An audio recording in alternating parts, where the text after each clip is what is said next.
The market is a place where a man's fortune is not made by how often he is right, but by how much he has left after he is wrong. That is why the first and greatest rule in speculation, the rule that sits above all others, is the rule of position sizing. You may search for 1,000 rules about entries, exits, charts, tips, and timing, but you will always come back to this one. A man can be right about the direction of a stock and still lose everything if he has sized his position wrong. He can be wrong about the direction, but if his size is disciplined, he will live to fight another day. And the only fight that matters in this business is survival. If you cannot survive, you cannot profit. And if you cannot profit, then you have no business speculating. I have seen more men ruin not by being wrong, but by being wrong with too much. They wanted to get rich on the first swing. They believed the market owed them something for their cleverness, for their information, for their confidence. But the market owes you nothing. It does not care if you are smart, bold, or certain. It does not care about your debts or your dreams. It only cares about your capital, and it will strip it from you the moment you place it in harm's way without protection. Position sizing is protection. It is not glamorous. It does not make the headlines.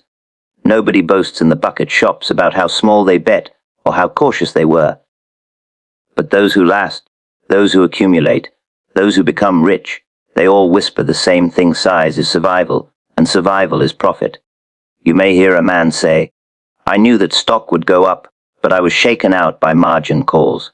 What he really means is, "I was too big for my capital." Another will say, "I was right, but I couldn't hold." That is the voice of a man who put too much on the line.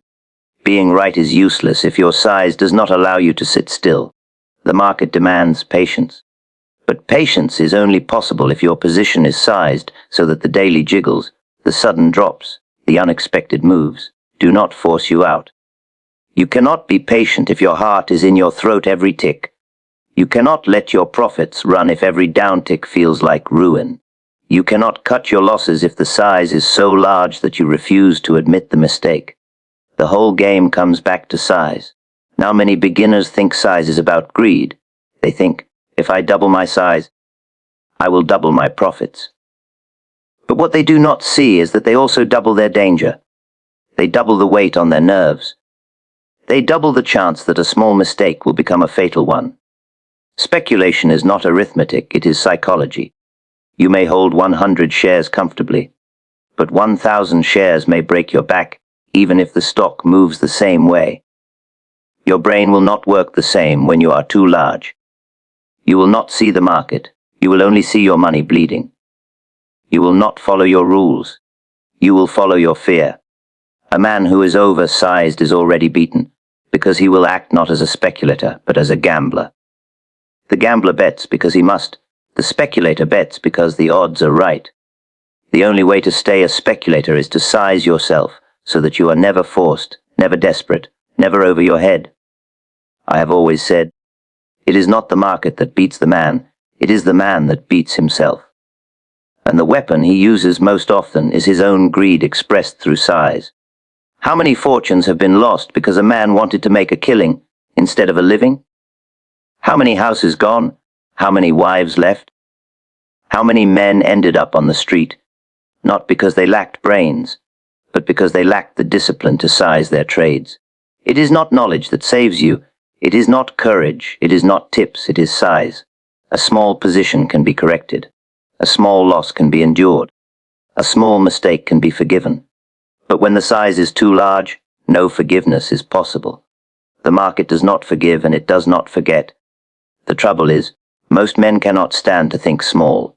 They dream of millions, but they do not dream of the slow climb. They want the fortune in a season, not in a lifetime. And so they take a large position, because they believe that if they are right, they will win so much that they will never need to work again. But here is the trap. When you take a position that is too large, you are already wrong, no matter what the stock does. Even if it moves in your favor, you will not be able to manage it with calm. You will take profits too soon because you are afraid of losing. You will not pyramid correctly because you already have too much. You will not be able to act like a general commanding his troops. You will be like a prisoner dragged by them. And sooner or later, that will be the end of you. I learned this lesson the hard way, as all true lessons in the market are learned. I had been right on direction, right on timing, right on the story, and yet I went broke. How? Because I was too big. When the market turned against me for just a short spell, I was forced to liquidate. I did not go broke because I was wrong. I went broke because my size did not allow me to be right. That is the cruel trick the market plays.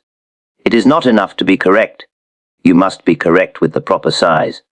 If your position does not match your capital, your nerve, your plan, then your correctness is worthless. There is a simple way to look at it. Your position should always be small enough that you can sleep at night.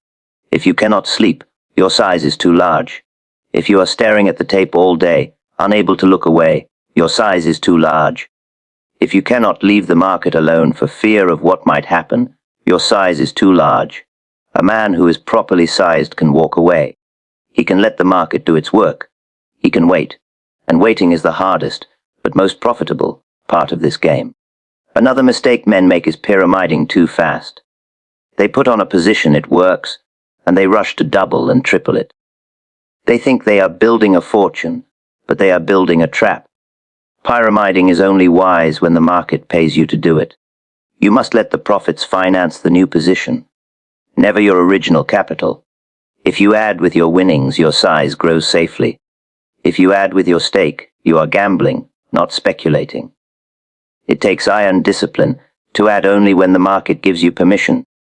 But that is the only way to pyramid without ruin. Do not think that position sizing is only for the poor or the cautious. Even the richest speculators, even the boldest traders, they all live and die by their size. The great operators were not reckless. They were daring, yes, but their daring was calculated. Their size always controlled. They could take the large lines because they had the large capital. They did not confuse courage with recklessness. They could scale in and scale out because they had mastered the art of putting on size in proportion to their account and their conviction. That is why they lasted. That is why their names are remembered. The bucket shop boys who went for broke, their names are dust. Do not be fooled by the talk of quick killings. A killing can be made, yes, but not by the man who tries to make one on every trade. The man who makes a killing is the man who has survived long enough to be present when the big move comes. And survival, again, is only possible through proper sizing. Every big move that ever made a fortune was first endured by small moves that tested patience. And the man who held through those tests did so because his size allowed him to hold. If he had been too large, he would have been shaken out. The market always shakes. The only question is whether you are strong enough to take it. And strength does not come from muscles or courage. It comes from being small enough to last.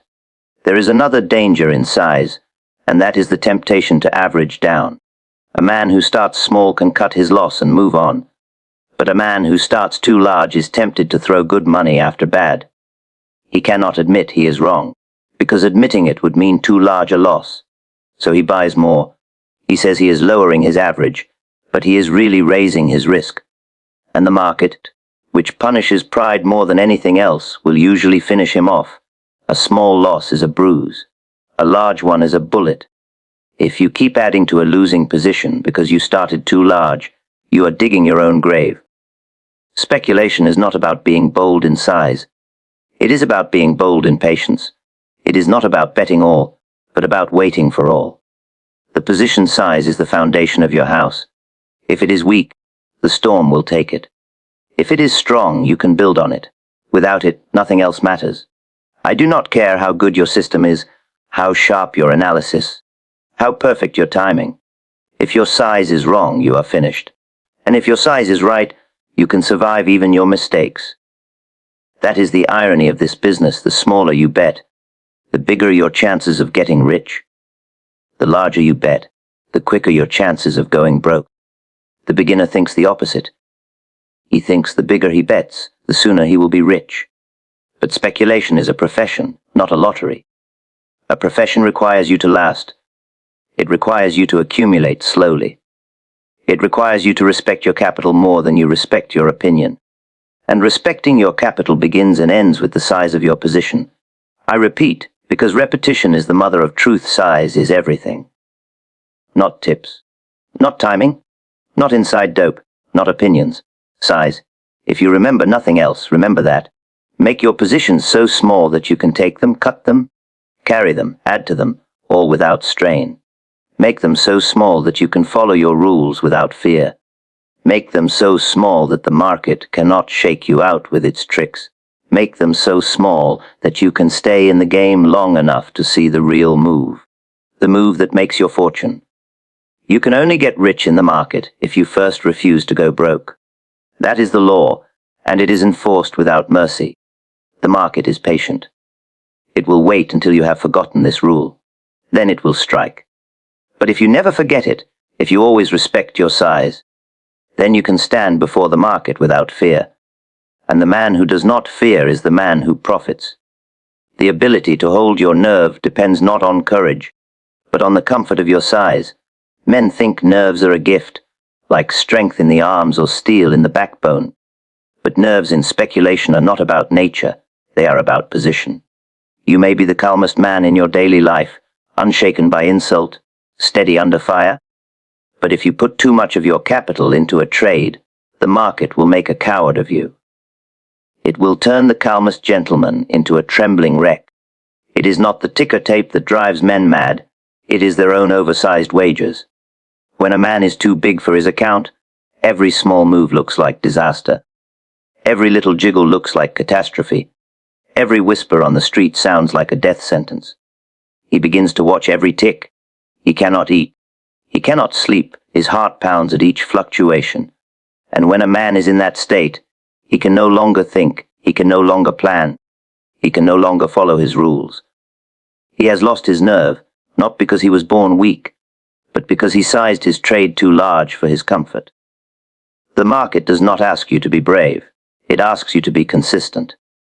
You do not need the courage of a soldier charging into battle. You need the discipline of a banker counting money. Discipline is only possible when your size allows you to keep your head. Too many men confuse courage with recklessness. They think taking the largest position they can muster is a sign of strength.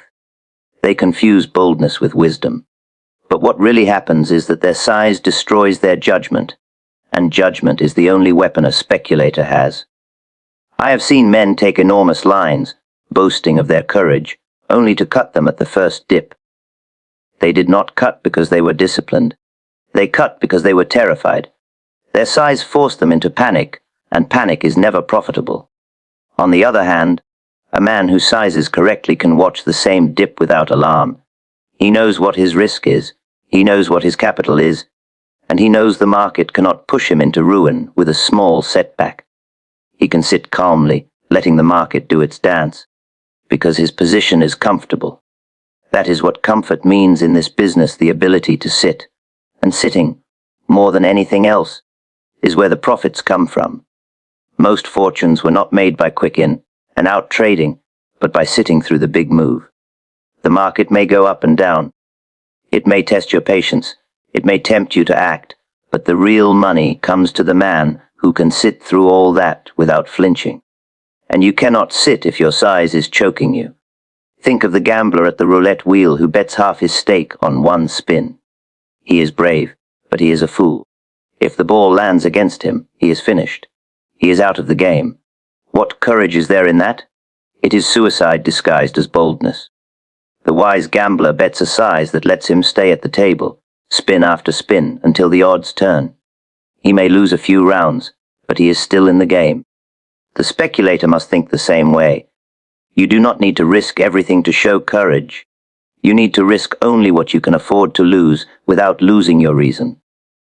The true nerve lies not in the size of the stake, but in the size of the reserve.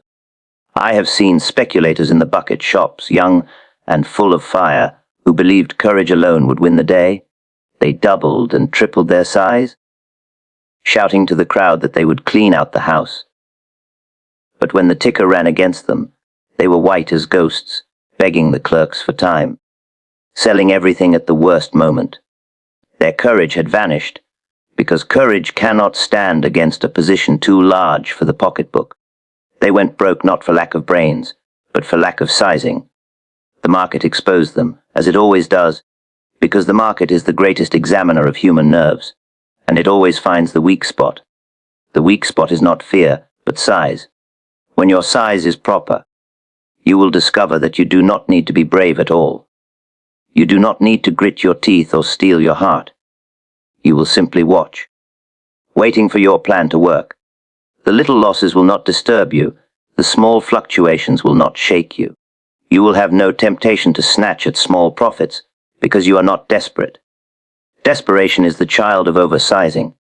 It makes a man sell too soon, buy too late, change his system, abandon his rules, chase tips. A comfortable size keeps desperation out of your blood. It makes you steady, and steadiness is worth more than any tip or any chart. Many men never understand this truth. They think the secret to nerves is in the man, not in the money. They read stories of great operators who held their lines through panics, and they think those men were born with iron wills. But the secret was never willpower. The secret was always size. Those operators had sized their lines according to their capital. They could hold because they were not drowning. They looked calm because their positions were comfortable, not because they were superhuman. A speculator who sizes correctly can look just as calm, no matter his nature. You can give a nervous man the right size, and he will act like a veteran. You can give a veteran the wrong size, and he will act like a child. Ask yourself this: what is the point of courage if it cannot keep you in the market? What is the use of boldness if it drives you out too soon? The only real courage in speculation is the courage to wait, and waiting is only possible when you have not overburdened yourself. The man who is carrying too much cannot wait. He must act, and usually at the wrong moment. He must snatch at safety, and the market punishes him for it. The market always punishes the man who cannot wait, and the inability to wait always comes back to size. I have said before that the market is never wrong, opinions are. When your size is too large, your opinion becomes your prison.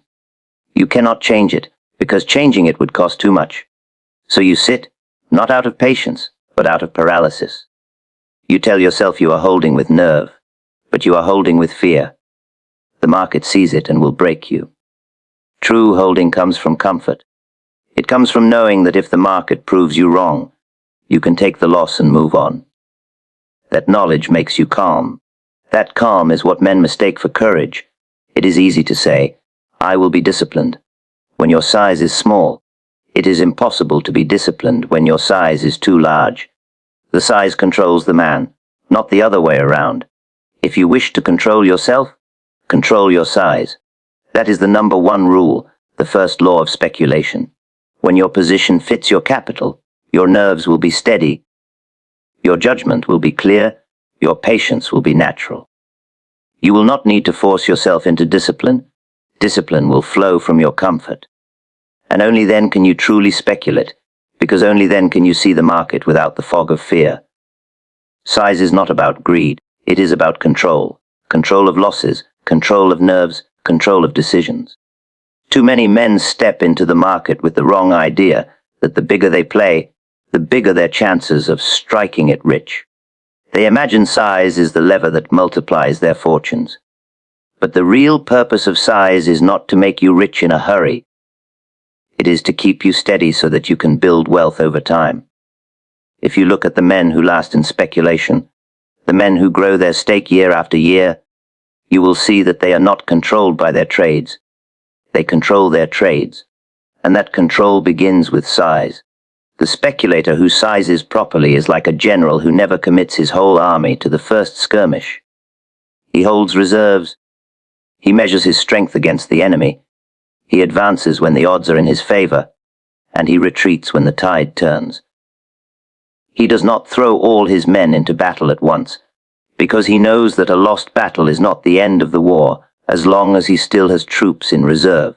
A trader who puts too much money into a single position has no reserves, and therefore no control. The market turns against him, and he is beaten before he has a chance to regroup. He may think he is bold, but in truth he has handed control over to the market. Control of losses is the first duty of proper sizing. Every man who speculates must understand that losses are part of the game. You cannot avoid them. You cannot wish them away. You cannot prevent them by cleverness or by courage. The only thing you can do is make sure they are small enough not to cripple you. And that is entirely a matter of size. A small position that goes wrong is a scratch, a lesson, an inconvenience. A large position that goes wrong is a disaster. It wipes you out or leaves you so wounded that you cannot fight again. If you can cut a loss quickly and without hesitation, it is because the loss is bearable. If you cannot bring yourself to cut it, it is usually because the position is too large. Size determines whether you can obey your rules or betray them. Then there is control of nerves. A man who has control of his nerves can see clearly. He does not chase the tape. He does not listen to rumors. He does not jump in and out in panic. He watches, he waits, he acts when the time is right. But nerves are not a gift of birth. They are a function of comfort, and comfort comes from proper sizing. If your position is well within your means, every tick does not feel like a threat. A 2-point move against you does not shake your confidence, because it is not large enough to do serious damage. But if you are oversized, a 2-point move looks like the end of the world. Your nerves fray, your vision blurs, and you start acting not on reason but on fear. Fear is the enemy of every trader, and it comes into play when the size is too large for the stomach to bear. Control of decisions follows naturally from control of nerves. If you are calm, you can think, you can follow your plan, cut your losses, pyramid your profits, wait for the right moment. If you are in a panic, you cannot think. You break your rules, you snatch at profits, you hold losers, you average down. The decisions that ruin traders are almost always born of fear, and fear is born of poor sizing. A trader who puts on a line that is comfortable for his account can act with detachment. He is not tied up in the outcome of every tick. He can make decisions based on the market, not based on the size of his losses. In other words, he is in control. Greed blinds men to this truth. Greed whispers that more size means more profits, forgetting that more size also means more danger.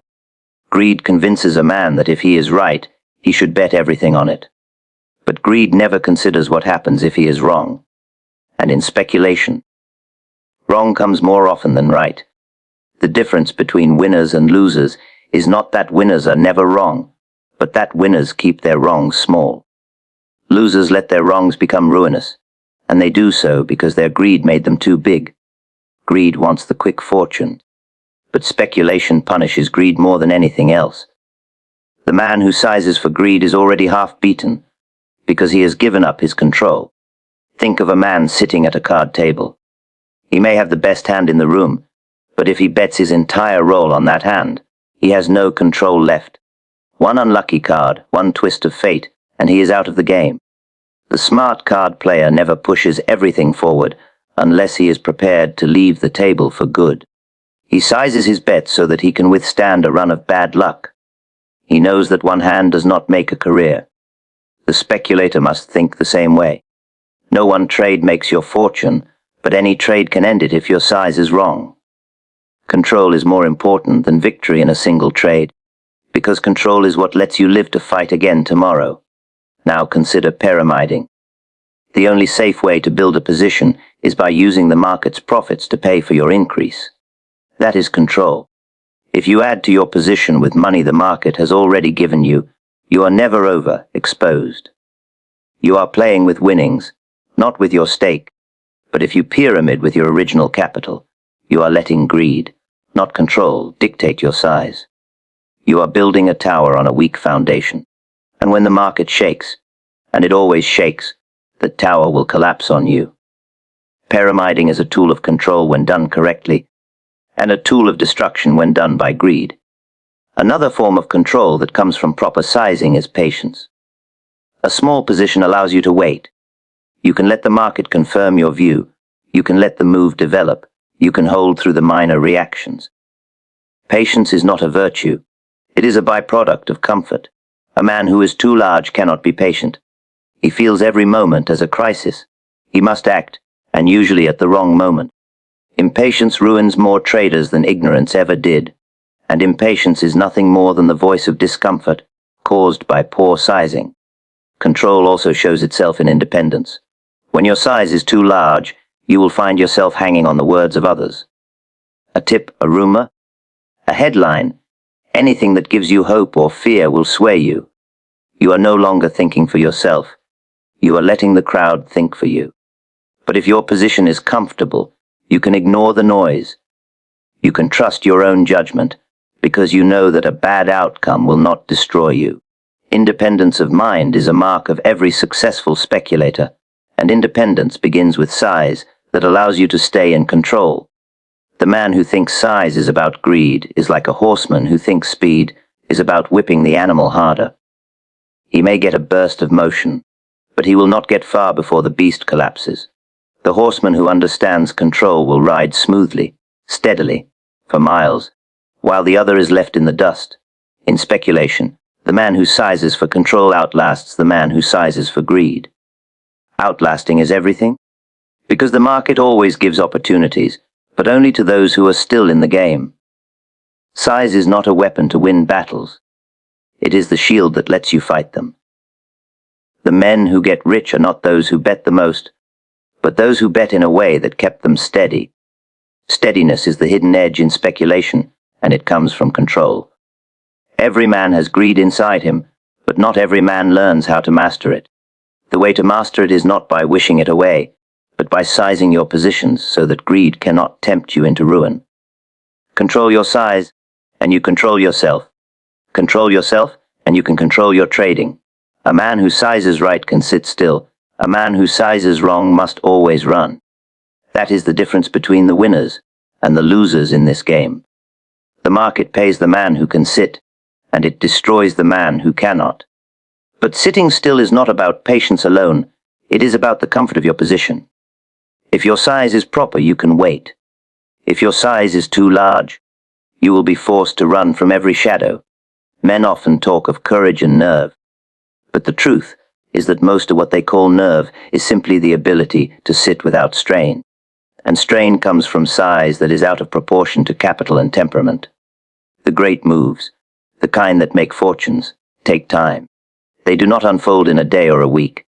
They build slowly, testing the nerves of everyone who rides them. There are reactions, setbacks, feints, false breaks, shakeouts. The man who tries to capture these moves with a position too large for his means cannot hold on. He may be right about the direction, but the market will scare him out before the big swing comes. He will run because his account, or his mind, cannot take the strain. And when he runs, the market wins, not because it was against him, but because he was against himself.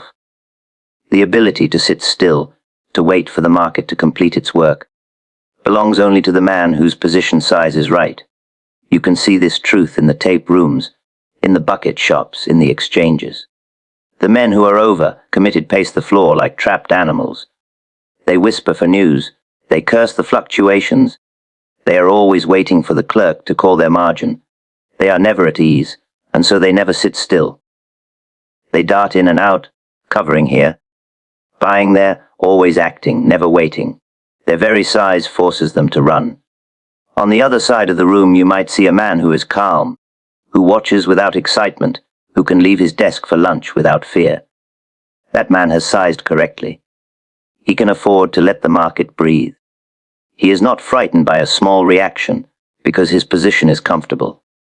He can sit still, and in the sitting comes the profit. The small fluctuations are the ruin of those who size too large. A 2-point drop means little to the man who has a modest line, but it means disaster to the man who has his whole fortune tied up in it. The small move that is only noise for one is terror for the other, and terror always forces action. The man who is terrified cannot sit still. He must run. He must sell too soon or hold too long, but in either case he loses. The market is designed to frighten men out of their positions before the real move begins. And the only way to resist that design is to sit. The only way to sit is to size correctly. The importance of sitting still is not a new lesson. It is as old as speculation itself. but generation after generation forgets it. Men think they will outsmart the market with cleverness, with quick trades, with constant motion. They imagine they can dart in and out, catching every little fluctuation. But the profits are not in the fluctuations, they are in the big swing. And the big swing can only be caught by sitting. If you are too large, you cannot sit. You will always be forced to take action when none is required. The market loves to make fools of such men, and it never fails. You must understand that the market is a machine designed to shake you out. It does not rise in a straight line, it climbs by shaking. It throws men off with false breaks, with violent reactions, with sudden drops. It tests every holder. Only those who can sit through these tests take the prize at the end. The rest run, not because they wanted to, but because their size gave them no choice. If you are carrying too much, you cannot sit through a shakeout. Your nerves will betray you, or your margin will. But if you are sized properly, you can ignore the tricks. You can sit, and by sitting you can ride the full move. It is not enough to be right about the market. You must be right in a way that allows you to profit. Many men predict the market correctly and still lose. They lose because they could not sit still. They could not sit still because their positions were too large. They were forced to act by their fear, or by the broker's call, or by the drain on their capital. A man who sizes properly can be wrong for a time and still win in the end, because he can afford to sit until the market proves him right. A man who sizes too large can be right in the long run and still lose in the short run, because he cannot survive the waiting.